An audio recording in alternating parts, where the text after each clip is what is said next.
It was 1996. I was 6 years old. My mom, dad, and two older brothers had just packed up the minivan for takeoff. In just a few hours, I was about to experience my first glimpse at God's great skyline in the west, known as the Rocky Mountains.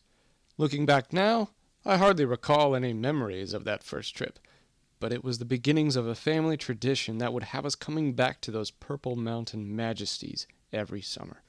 10 years later, my dad kept his promise that he would take me with him on the Long's Peak hike, along with my two brothers, Phil and Tim.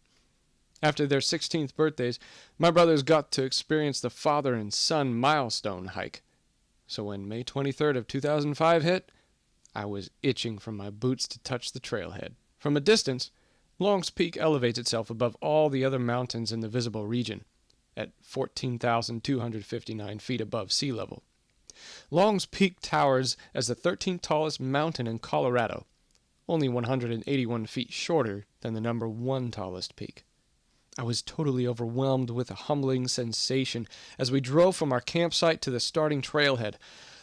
But let's be honest, I was in the cusp of my youth, my adrenaline was soaring, and I was about to conquer a king of a mountain.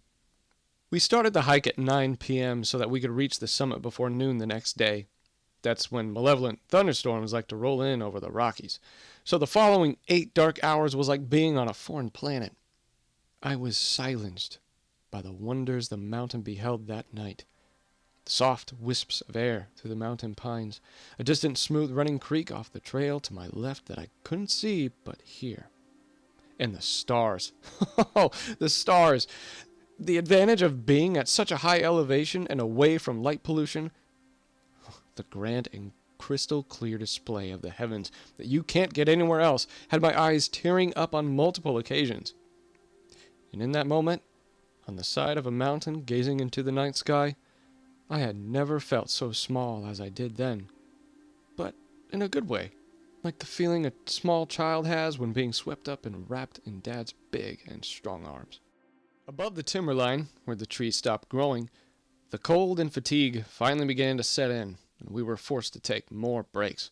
30 minutes, I said. 30 minutes for a quick snooze, and I'm good to go. It was the most uncomfortable and chilling nap I ever attempted to take.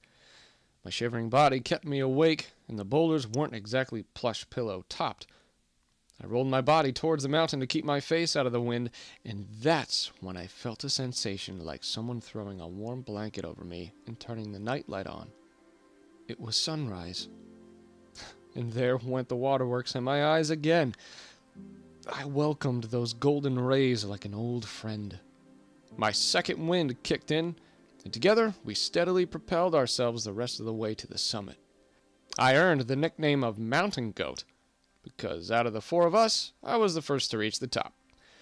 We all signed a paper that was placed in a tube wedged in a rock to put our names on the I Conquer Long's Peak list, and then took a group photo. As the capstone, we were rewarded with a panorama of limitless horizons in all directions. Photos could never do justice. The truth is, this mountain holds a pinnacle moment in my memories, not because of the sights or grandeur of it all, but because of the journey I shared with my dad and 2 big brothers. It was a definite moment in history where we set aside our quarrels and our differences, and we got to celebrate together. It wouldn't have been much of a celebration if I did it alone. The experience overall revealed some things about me. It proved that I was stronger than I believed myself to be, and that if I could conquer one of the tallest mountains in the United States, then all other obstacles in life wouldn't seem as big as they really were. This hike through life consists of steep uphill grades. It's uneven and unpredictable, but having the support of others and sharing the load with a friend makes the journey worth more than the world itself.